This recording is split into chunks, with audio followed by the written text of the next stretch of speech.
Well, hello again. I'm Marilyn Hawes with Unprecedented TV for my show this morning on Heart and Soul, which you can find on YouTube. I'm also CEO of Freedom from Abuse, which is a charity trying to prevent child abuse by teaching, training youngsters and adults on what to spot to try and prevent the abuse there's so much of in society today. So for Heart and Soul, I'm always inviting anyone with a lived experience or a story to tell or a very interesting career that people maybe not even thought of as a guest on my show. So if you have a situation you want to discuss and you think, well, she hasn't called me, please do contact at Unprecedented TV and come on my show. And together you'll discover, if you've looked at some of my shows, we will discuss the issues from which all too many people want to turn away from, and they choose to ignore other people's reality. And I think these situations need to be given oxygen to open hearts, minds and souls, and also give the listeners hope so they have an informed decision, an informed opinion next time they think they know something that they haven't probably learned about. So we will kick the elephant out of the room and make people wake up. And this morning, I warmly welcome Mike from Three Dads Walking. Now, I've got a lot of people who want to see you today, Mike. Warm welcome to you. And if you can tell us how Three Dads Walking came about. Well, thank you for having me on, Marilyn. I do appreciate it. Okay, well, it's quite a story how we came to be. I think we need to start with myself losing my 17-year-old daughter, Beth, to suicide in March the 28th, 2020. You know, I won't pull any punches here. You know, I mean, it's quite amazing I'm actually still here now. But Beth, basically, we had lockdown coming. March 2020, we're all getting ready for lockdown. And Beth was she was trained to be a vocal artist. She was at college, she was smashing it, and Beth was probably the last person in the world you'd ever thought would have taken her own life. She was full of life, she was very popular, she had many friend circles, she had a wicked sense of humor, she was very cheeky, very theatrical, as well as singing. She could dance as well. To us, you know, to myself, she was the little girl who used to sit on my shoulders when she was smaller. She used to hold my hand. She could get away with anything by just saying, basically, Dad, I love you. You know, she wasn't just, you know, the fact is, though, she, you know, obviously, I couldn't have loved her more, and obviously still do. But she was so much to so many people, whether that's relatives, friends, work colleagues, college friends. She was so much to everyone, you know. And I think Beth's story is basically, I think she may have been struggling from some sort of mental health issues, but we never saw this as a family. You know, we were very close knit. We had all the banter and everything. I was always known as the grumpy old dad, but I was the grumpy old dad who'd always give her a lift, you know, take her to and from her, you know, her gigs and things like that. You know, I was always on hand. But I think at the end of the day, I think Beth made a terrible decision. I don't think she'd thought it out. I think she was suffering from anxiety with lockdown coming. She saw her birthday being cancelled. She saw her holidays being cancelled, and she probably made a very teenage decision. But moving on, so, you know, it's absolutely brutal. You know, it's a visceral thing. It hits you throughout. So my life changed in an instant. I mean, is it only now when you look back that you think there would have been, because this is I have been in that position, right, through stuff of my own. And at the time, in itself, it's a mental illness that I look back and at the time when I had planned it, and I was 2 days away from it happening, and I looked all bonny and happy because I thought, oh, I found a way out of this. Yeah. I thought I was doing everyone a favour because I'd obviously married the wrong man. Terrible things happened to my children from the head teacher who ended up going to prison. And I thought I was doing everyone a favour because I'd made terrible decisions about who I'd married, who I was working for. And it just made complete sense. I can't believe I was that person now. But was there anything? Was it just going back? You sort of think... hindsight. Hindsight. I look back in hindsight. I look at, things she said, maybe the way she was acting. And you can put a lot of this down to teenage behaviour. Do I beat myself up? Yes, of course I do. Of course you do, yeah. But I also know that, if I could have made things different, I would have done.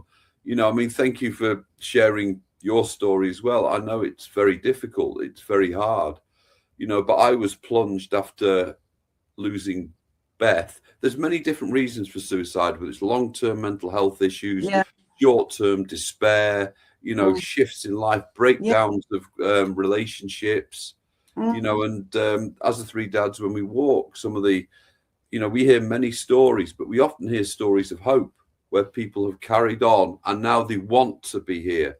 Well, that's me. They're here. And of course, all their friends, family, they have them on side as well. But after losing Beth, I was plunged into a suicidal spiral. I tried to take my own life. I went from a stereotypical strong firefighter who dealt with life and death many times, never took it lightly, and I was smashed to pieces. Well, I cannot think of anything worse than losing your child, either by illness, accident, but I think there must be this terrible despair when I'm a very sensitive person, and I find things actually, stories like this, really actually hurt my heart. My heart literally aches for people in this position like you are. I mean, did you just find her? Was she outside? Did she not come home and you found her, or how did it? Yeah, I won't go into that, Marilyn, that bit, but but basically she was there 1 minute and gone the next. And how did you hook up? Because there's three of you. How did the other dads? How did you meet up? Well, it's quite an amazing story, really, because I'm very close to Andy and Tim now, the other three dads. We've known each other for now about 5 years, and it seems as though I've known them forever. But when we lost Beth, there was a lot of stuff went out on social media. Some articles were written because she was a singer. She was out there, and I lived in Manchester at the time, and another family in Norfolk had just gone through 5 days before the same thing. So this was Tim's family in Norfolk, and his 19-year-old daughter Emily had died just 5 days before Beth. And one of Tim's surviving daughters got in contact with one of my surviving daughters, but I ended up talking to Tim, to cut a long story short. But we were both on the same page. Yeah. Absolutely. We were smashed to pieces. I never knew what Tim looked like for probably about a year. He was just a voice on the end of the phone. And we spoke, if not once, twice a week, sometimes more.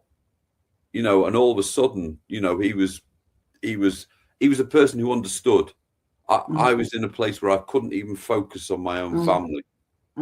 His daughter's story was very different. She had a diagnosis of high functioning autism. She'd struggled throughout her life, but she had been in a better place before lockdown came. She was driving, she was going to the gym, she had a job, all things like that. But his family were going through exactly the same as my family. And also, I mean, how hideous that this happened on the cusp of lockdown, because you had couldn't go out and get the support and the, this sort of the succor and the support and the love of friends and other family. I mean, it must have been horrendous, because we are all unique and different and have our own sensitivities. And I found with my family, when we were struggling with this abuse, that we were all in different places on the same day. Somebody would be very black, somebody was, coping okay. But when we were all in that dark space on the same day, it was like hell on earth. And that must have been, given it was lockdown, you must have had that lots of times. It was brutal. I'm absolutely sure. Brutal. As a father, I as I say, I couldn't really even focus on the rest of my family in the house. I've got 2 other daughters. One didn't live with us at the time, my wife, and we couldn't even focus. The grief is so, and it was dark. I just remember everything, almost the colour had gone out of the world. It went to black and white. Yes, that's right. The only thing that got me out of bed in the end was a small dog. Sadly, we lost him last August, called Monty. And he was my first real sort of, he made me get back up in the world almost, because I had to walk him.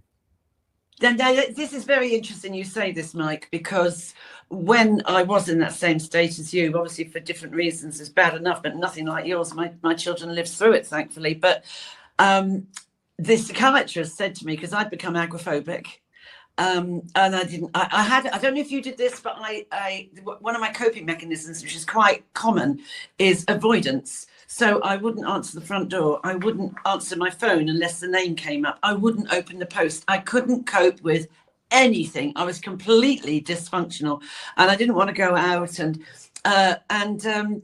it is horrible. And this psychiatrist said, get a dog, get a puppy, which we did. And he was called Max.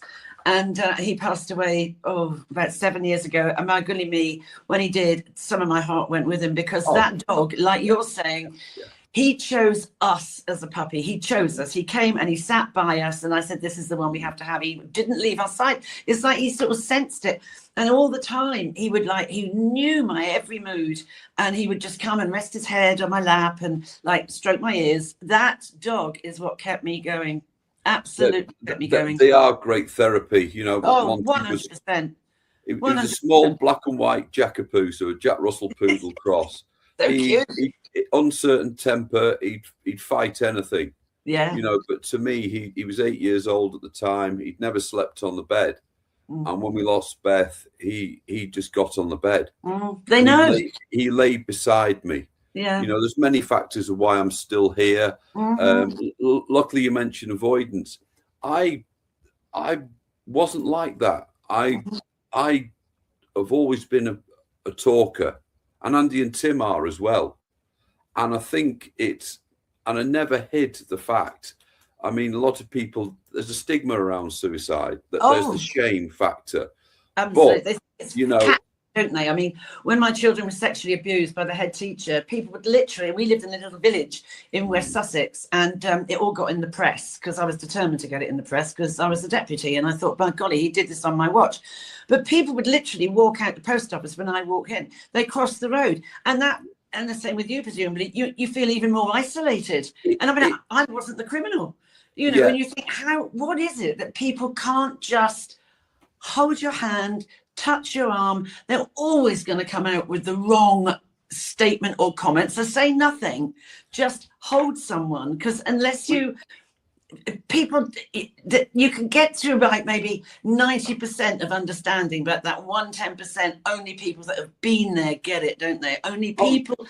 And when you're talking to the person that's been there and the person that hasn't, no matter how much empathy they've got, it's just awful. I mean, so the third gentleman, how did you meet him? We call him a gentleman. That'll be Andy. Well, I do, because I have to be professional, you see. I can't say the grumpy old bloke. How did you meet? No. I'll tell you how we met Andy. Then I'll go back onto a few points you've just raised there. Okay. No, as time went on, I got introduced to a wonderful charity called Papyrus Prevention of Young Suicide. Yeah. And through them, I heard of another father who'd been bereaved 14 months earlier. His daughter was Sophie. She was an oncology nurse. She was 29, and her marriage had broken down. There may have been other factors, but obviously, but I heard about Andy, and I'd already started to form a bit of an idea with Tim about walking to illustrate that suicide's the biggest killer of our young people across the UK. So we were gonna walk from, say, Manchester to where Tim lives out near Kings Lynn in Norfolk. But then I started hearing about this other guy, Andy Airy, and I met his son at a training event, and I ended up meeting Andy, and I put it to him, and he came on board straight away, and literally it was just went woof. We're all very different. We're all very different. Andy's he's a sort of a hard Cumbrian, if you like. Tim's a very elegant Southerner. I'm a bloke in the middle. It's a bit like a Lord of the Rings sort of thing. But what we ended up doing, though, through our own grief, because I talk personally. I was in a hell of a terrible place. I just didn't want to be here. But the thing is, we started laughing. We generally at each other, but the dynamics of what we got, we do fall out, we do bicker, we're very different, but the bond we've got is absolutely incredible, and would I be here now without them? I don't know, but they play a big factor in my life. But the walking is a bit like 3 Forrest Gumps, isn't it?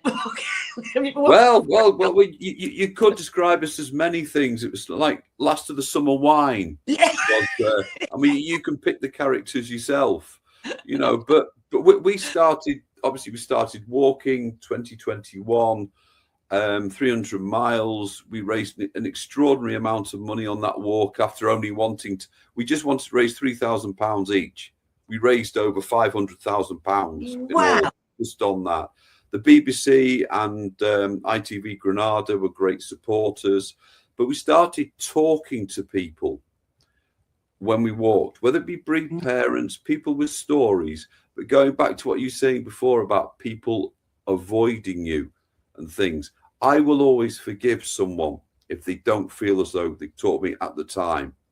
I forgive them because I know they don't want to, they just don't know how to. But as you say, but if people come up to me as well and say, I don't know what to say, but that meant a lot because they had come up to me. Yes, that honesty is actually, that's the right way of saying it. So many people think they're doing the right thing by saying, so I do a lot of training for NHS students, right, becoming medics and all that. And I say to them, the misuse of language can really set the hairs running. So if you say to somebody, because you just think it's the best thing to say, I understand, you don't unless you've been there, and you can't, there's no point in saying, what's wrong with you? What's happened to you? What's happened? Make yourself warm, open, let people come to you and sort of talk. Don't close them down with, I understand, because you can't, you don't. A lot of the people remember, Beth went to school in Sale where I lived.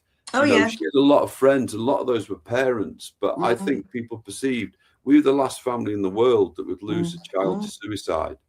It's brutal. It's unthinkable. It's something that happens to someone else. Absolutely. And that they, how can I put it?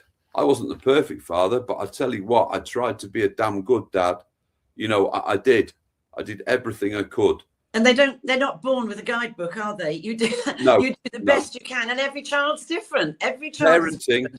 I've got twins. I've got 4 kids. Parenting is the hardest job in the world. 100%. Absolutely. And it's sometimes you have a child, you see the future, you see how the perfect future will pan out. Unfortunately, it doesn't always. No. But this is why, with our campaigning and everything, we want far more to be done in schools to support kids' mental health, their well-being, but also give them more life skills that are relevant. We can only build academic qualifications on a platform. And that platform has to have the foundations, and those are those things: good mental health, well-being, life skills. I mean, suicide is a terrible, well, the most highest with men, isn't it? Under 40, around about 40. It's a massive number of men. Yeah. There's many figures out there. Yeah. None of them are good. No, but absolutely. Only one is too many. No, I know. But I tell you what I don't like, and I don't know if I find it grates on me, and yet people do say it, commit suicide. I think that's awful. You took your life. You didn't commit a crime. They took their life. Sadly, brutally. It's a softer way of saying it. And some people still say, you see it in the papers also sometimes, committed suicide. It's just awful thing to say. Yeah, you shouldn't. It's outdated. Oh, basically, suicide was against the law till 1961. That's right. And my father-in-law, who's still alive, was a policeman then, and he'd be arresting people who were suicidal. Therefore, they can't reach out for help. The language like that isn't helpful. I've corrected many people, politicians, journalists. It's still out there, but it's a case of education. This is why I like doing my show, because you've come on, you're expressing your feelings, and you're very open about it, and your emotions and situations. And this is why I like these shows that I do, because lots of people are going to listen to this. I can already tell you it will, I'm hoping, just shift their mindset to, oh my word, I hadn't thought, actually I say this, and I say, oh my word, to just, change where you're at, because you've had proper information now. Yeah, I would have used the term even in the fire service before I lost Beth. I didn't know, but the fact is the terms you use now are died by suicide, took their own life. But it's even coroner's courts as well. Yeah. If it's a suicide, they shouldn't use the term verdict. It should be now a conclusion. Right. But it's also commit as well. That goes back to sort of religions. You aren't buried in the churchyard because you committed suicide. But church and religion now, it's preaching from the pulpit. You should be preaching kindness and help and signposting, not hell and damnation. And forgiveness as well. I found it. I am a very forgiving person, probably too much sometimes, but I do think forgiveness if you can't forgive and also forgive yourself, none of us are perfect parents. Who is? It is the hardest thing in the world. But I look back at when, my lot were growing up, and I think, oh God, I don't think I played that one right. But, forgiveness, I think if you can't forgive, then it eats away at you like a cancer. I can remember saying I was brought up a Catholic. I'm not religious. I'm spiritual, but I've never lost my faith. And that was the one thing nobody could ever take away from me. But I can understand why people would walk away from it. I do understand that. I get it. That I can't. Why would someone up in the sky there allow my daughter or my son to have thought like this? I can see why people do walk away from it and then become atheists. I can see that. It's a very difficult thing, and it's a very personal thing, isn't it? Oh, 100%. Beth went to a Church of England school. Sort of my wife has more faith than I did. But when we lost Beth, I had to find out what happened to her. When you die, is it just a black hole? You disappear. Or is there something beyond? Now, it doesn't necessarily have to be religion, even though I believe all religions are very much the same in many of their outlooks. People can say what they want, but that's what I believe. But the fact is, I started doing lots of sort of research online, reading books about the afterlife, what happens. And it's led me to the fact that I, being spiritual, you say here, I believe there is a good chance that there is something beyond this. Can't say for sure. And I must admit, I don't feel Beth. I don't. But I'll be quite honest with you. I hold a lot of anger towards Beth. She didn't have to do what she did. I do believe she made a terrible mistake. but it's the fact that she will understand why I'm still angry. It's part of grief. I'm a dad. Yeah, but it's part of grief. That's the natural part of grief, anger. Yeah, it's a natural part of grief. When my dad died, I remember my mum being angry because he died. He was 81 and he had a heart condition, but she was still, that anger was, why am I left? You left me, it's the massive emotions, and it's so personal. And I think resilience, you clearly, and you're a fireman, for goodness sake. I mean, goodness me, the situations you've put yourself in. I mean, were you at that time retired, or did you have to go for a year? I was still working. I was an aviation firefighter. Right. At a very busy airport. So, we did other things. Medical responses were one, within the duties I had. But no, I wasn't retired then. But the truth is that I was finished as soon as Beth took her own life. I didn't have the capacity to go back. I was probably quite dangerous. I had no filters. It's very hard to explain, but basically, it was PTSD. It was PTSD. Yes, and it was the right diagnosis. I exist now on I don't have therapy anymore. Therapy was massively helpful. Early days, talking to different people as well. The airport chaplain was one, friends, different people supported me through this, and lots of it was talking. But I do have philosophy now, and I've had to focus on why I carry on. I'm quite open with it. My family's one. I have to carry on because my family.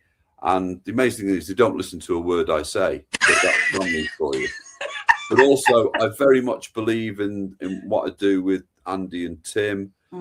I hate the thought of other families going through this, because sometimes it's sliding doors. Sometimes that knife edge between life and death, and that one little thing can make a difference. And this is why we want suicide prevention on the school's curriculum. It is in England now. We're working on Scotland, Northern Ireland and Wales. But also, I have the view as well, I am going to die one day. And I'd rather put up a fight. And in the meantime, I hate being thought of a depressing figure that people can't approach and talk to. I'll talk about football. I'll talk about dogs. I'll talk about anything, but I will talk about the serious stuff as well that I do. I'm a bit like that. People, when I do the training in schools and stuff, I mean, with the kids and the parents, I have a black humour sometimes, and people say, oh, you're making fun of abuse. No, I'm not. I never would. But I said, I'm doing this on a daily basis. And if I didn't crack a joke sometimes, or a one-liner, or make something funny, I would be I'd be in a funny farm, because I just... Great point. Yes. You have to talk it through. But I do think resilience is, you clearly are resilient. I mean, I didn't think I was. I felt completely inept and dysfunctional, but there had to be something inside me, which is what the psychiatrist said to me, because I have PTSD as well. I know what it feels like, panic attacks, and God.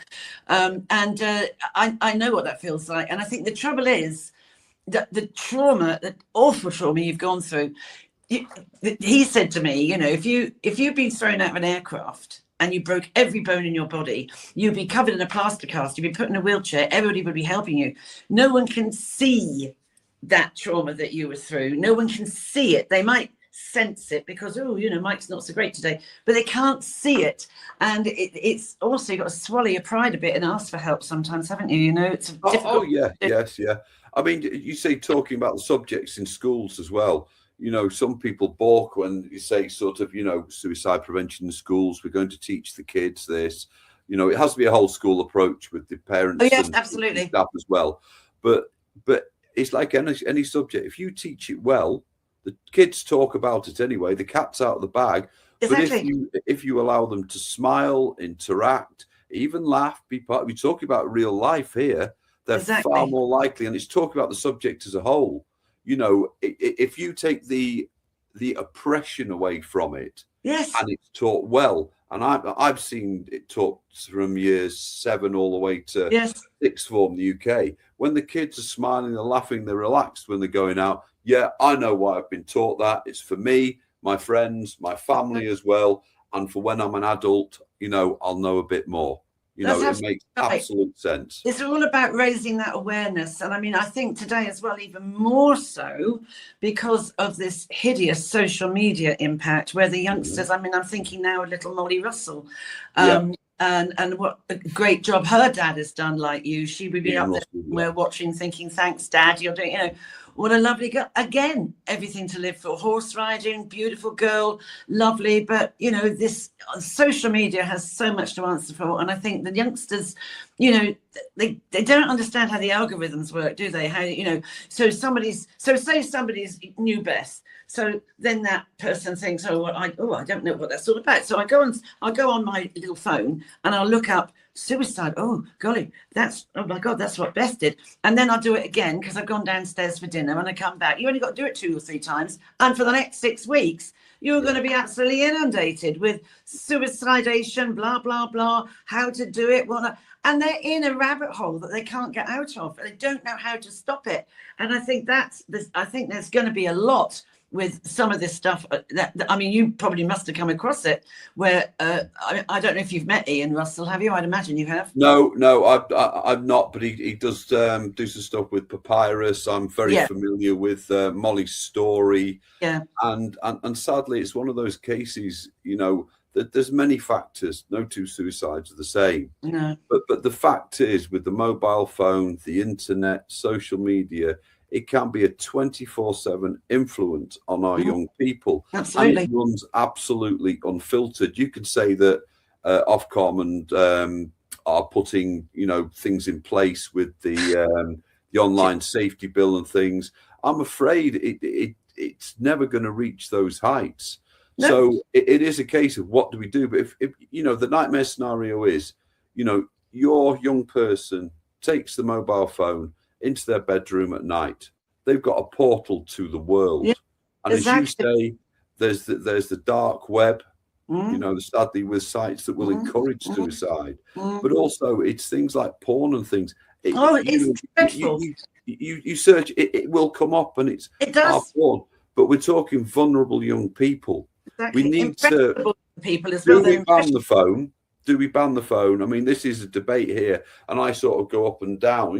In schools, do you ban it? Do you ban social media like Australia for under 16s? I'm like, ooh. But we need to control it, and we're not. We are not. As a society, we're not. It's Wild West. It's the Wild West out there, and I'm sorry, I don't have a good word to say, Ofcom. Ofcom should have been, suing and taking money off these big platforms, and they're not. It's not right. Going back to your story, I mean, golly me, I mean, you're obviously very much a man. You're a man's man. It must have been. No, you are. You're firemen are, aren't they? You're the real deal. It's firefighter. The proper term's firefighter. Firefighters, well, yeah, true. Yeah. I mean, you wouldn't get me doing that. I tell you, I'm terrified of getting trapped in anything. But was there any time when you thought, I don't know, you might have been so dysfunctional it didn't cross your mind, but the man in you thinking, gosh, I've got to be a husband as well. I mean, how can I be that husband when I am broken? That must have been really difficult as well. I've always been quite a proactive person, maybe a bit sort of dysfunctional in some ways, but I've always liked some kind of challenge. And I think what I do almost became a bit of a challenge, but a challenge that I needed for me. I did. I needed to somehow fight back in some ways. You're right. As a husband, absolutely broken. Myself and my wife, we are very much still together. We actually live in separate houses, but we are still together. And, it's good, but we go through things on different levels because you grieve in different ways. Yes. But you're right. I questioned all that. But part of what I was talking about before, I do forgive myself now for down days. And down days sometimes involve like I have a few too many beers, too much wine, and I do, not on a daily basis, but I know I probably drink unhealthy amounts at the time. But the day afterwards, terrible. But I forgive myself for it. But why wouldn't I be like that? Because I lost my little girl to suicide, my darling little girl. How are the other daughters? How are they? If we look across the spectrum, myself, Andy and Tim's children, they're doing remarkably well. But this is something they will carry with them for the rest of their life. It's a life sentence. Oh, absolutely. If you imagine, sort of having a little sister who was 2 years younger, who you'd grown up with, and all of a sudden she's not there. She does this. That's brutal. I'm very proud. And it's losing a little sister in the most brutal of circumstances. So absolutely. It's bad enough losing through illness. It's bad enough losing through a road accident. But this is brutal. I don't think it gets much harsher. I really don't. I think suicide has its own unique angle of grief. Oh, 100%. And I'm not saying it's worse than other things, but it has its own unique angle. I'm very proud of my daughters, and I don't name them by name on interviews and things like that, because they like to stay out of the spotlight, and I absolutely get that as well. But you can also see why. I mean, I was around when Sarah Payne was murdered. Do you remember that case? And her body was found a mile from where I lived, and I met the mum, and I met the mum and I met the dad, and things like you've gone through. They split up marriages in many ways. You can't live together anymore. And she was the same. Her husband, Michael, he could not cope with her. She was like you and like I was. Threw myself into the spotlight because I didn't want another mother to have to go through dealing with 3 sexually abused children with the betrayal of your boss. Do you know what I mean? I literally, I couldn't hide away. I'm like, here I am. And I've not stopped. But Michael, her husband, he couldn't function at all. He just went within himself and he couldn't cope with her being so out there. And that caused the shift. And yet there was still love and fondness, but they couldn't live together. And that does happen. And it's perfectly understandable. These things, in a way, it's so difficult carrying everybody else's grief, isn't it, as well? You think, oh, I can't do this when they're all in the same space and we're all dark together. Do you allow yourself to ever think? So how old would she have been now? Beth, about 24. It was 6 years ago. So do you allow it's pointless, really. What am I saying? I mean, it would be tempting. I don't know whether you do it, but do you allow yourself to think, I wonder if she'd be married now? I wonder if there'd be grandchildren. This sounds very hard as well, but one of the ways I cope personally, and this isn't for everyone, is when she starts to invade my mind a bit, I push her away. Yeah. And I'm afraid I can't look back at, there are stock photos that we have around, but I could never look back at, holiday films of Mallorca, Mexico, Disney. I can't do that. No. It sounds very hard, but I don't allow her too much time in my head. Because it actually is still raw, isn't it? I mean, it always will be. It will be 6 years next month, and the time has gone in a bizarre way. It's very quick, but almost very slow, and it's very hard to describe. But do I think what she should be doing? I know what she should be doing, and it's a self-preservation thing, and I push her away. I think that is the thing. You have to protect yourself, don't you? You have to find ways of doing it. I used to find that if it all comes crowding, so I still get traumatic nightmares of what happened, and I will wake up and I don't know why, I don't know what's triggered it, but I will suddenly wake up and I am screaming and I'm like sweating and and I don't know where that's come from. Do you have those traumatic? I don't have a good relation with sleep, and I suppose it will be the PTSD, even though I've learned to cope with that far better now. But I do have that philosophy where, okay, I know why these things happen, and I've got a choice. So sometimes days they're hard, they're long. I'm constantly busy, I'm constantly dealing in the world of suicide prevention. You know, emails will be stacking up as I'm talking to you now. It's and the we same. try and get I've back seen to mine all of coming them. in. I mean, Yeah. I was on. So basically, I'm like papyruses, you know, or what you. I am trying to prevent the abuse, but I go out something like on a show today, and there'll be, you know, I was on a lot last week about Epstein, and that triggers other people who are abused in a different way. I've got about 5 different cases that have been failed by the authorities and the police that, you know, are nothing to do with me. It's not what my job is, but because I've learned the hard way, like you have, I know I can be an advocate for them and I can help them, but it's jolly exhausting. You know, you don't remember. So I am retired from the fire service. I don't get paid for any of this. Occasionally, we get paid to do talks and things like that, and we put it back into the 3 dads so we can go to London and campaign and things. But no, but basically no. But I'm busier now than I was when I worked. Yes.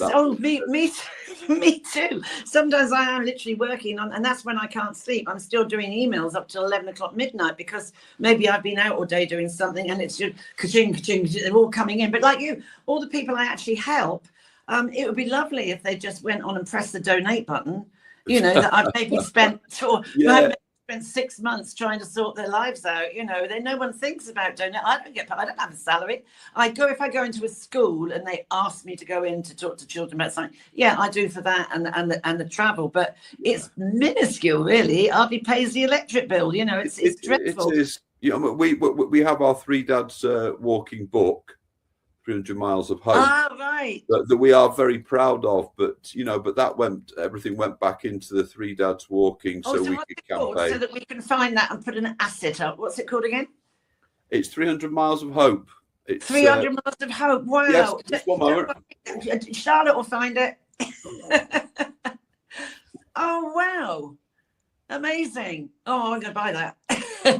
Well, we have to advertise that because that needs to be out there.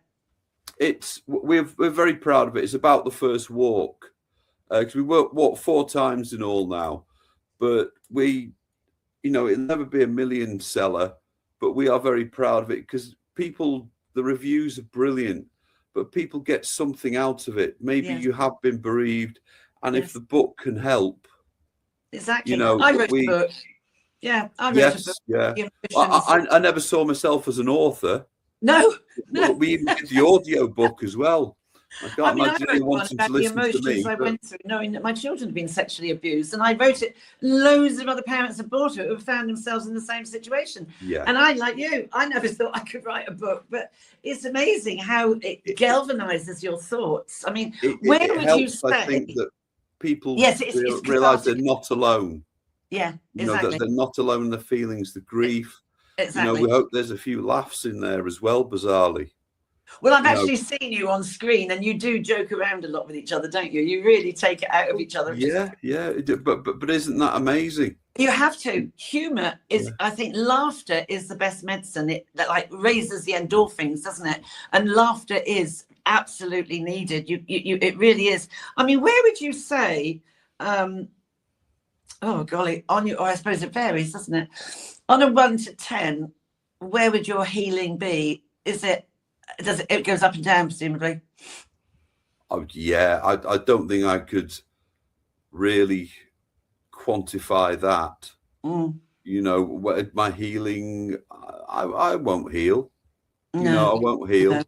You know, but I would like to keep fighting, whatever fight that is. You know, but it's a life sentence. Oh, well, absolute. You know, I'm a totally different person. Yeah. You know, and hopefully I'm not a depressing person to talk to either. You know, I hate the thought of that. You know, I remember no one wants misery in their life, do they? I remember on the way to Beth's funeral, my brother-in-law was driving. He was beside me. It was lockdown. The streets were lined. People came out.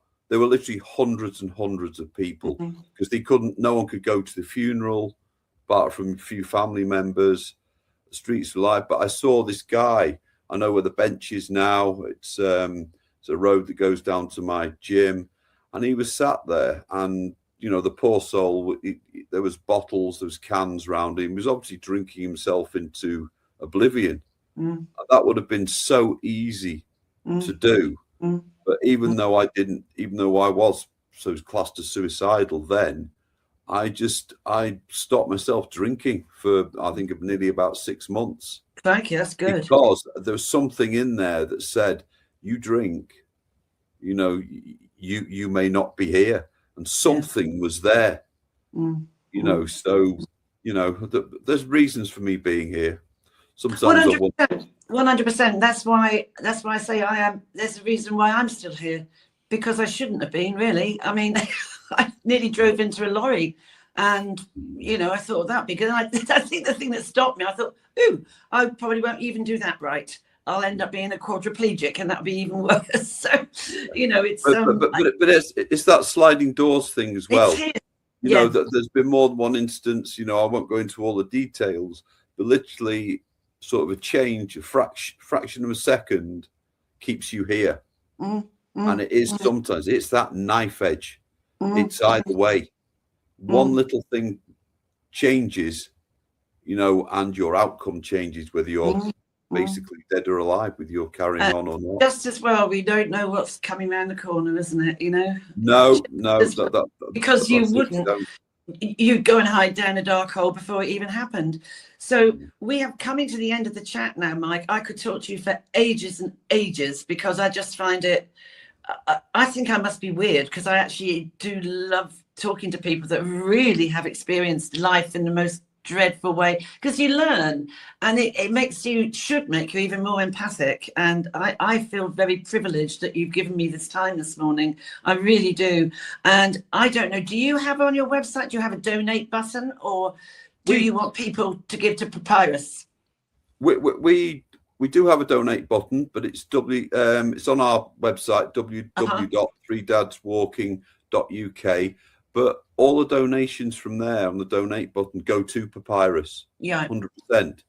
So we aren't part of Papyrus. We are campaigners, but we support Papyrus. So we aren't a charity ourselves, Three Dad Walking. No. We are campaigners. Yes, yeah. So we're going to be putting this show out once all the edits are done and the assets have been slotted in, of photographs and stuff.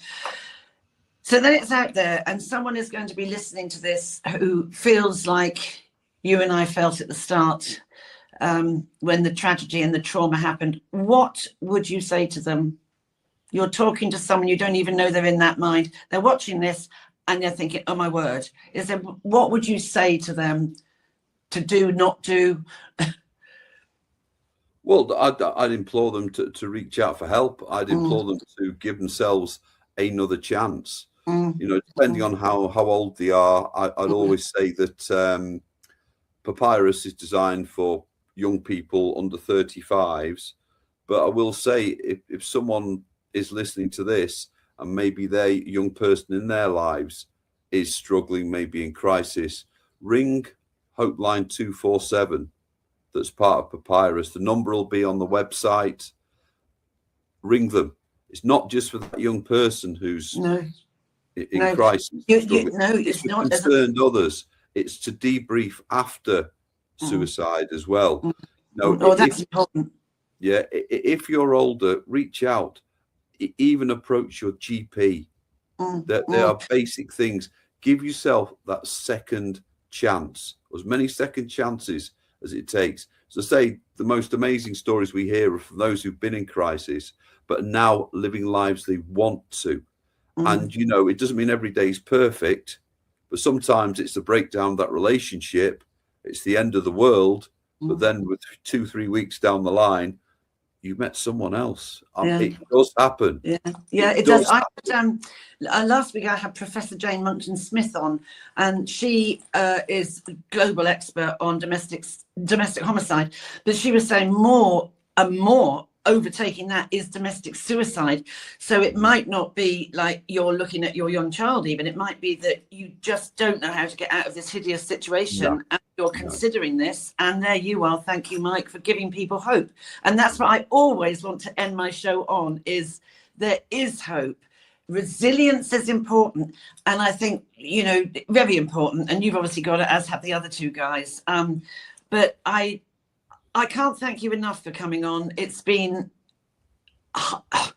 harrowing, heartbreaking, but I'm happy to put myself through that, to talk to you and to, you know, really get to grips with what you guys are doing, and I'm actually, you know, feeling your pain, and that's not a problem. It's part of what I do, and I can't thank you enough. And thank you for all you're doing and going into the schools. And, you know, you won't know how many you have saved, but you will have done.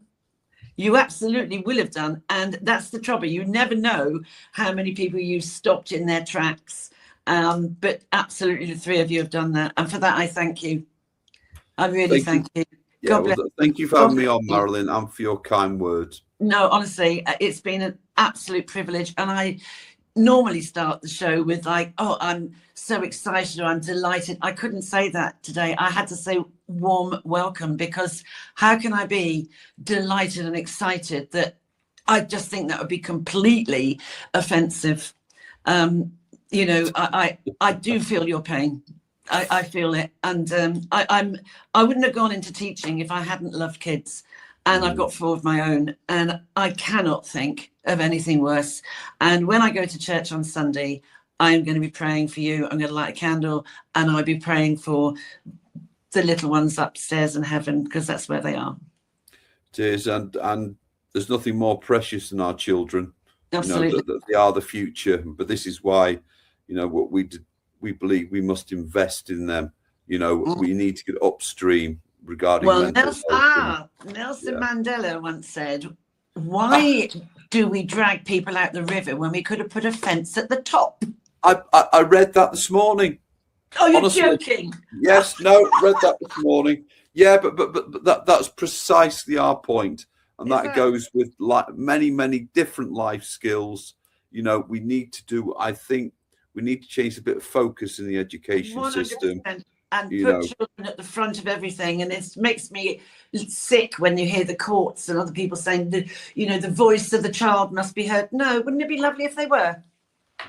Yes. But there's the voice of 3 dads out there, and you are 3 amazing men. You really are. And thank you. And have a good day for the rest of the day. And say hi to the guys, will you?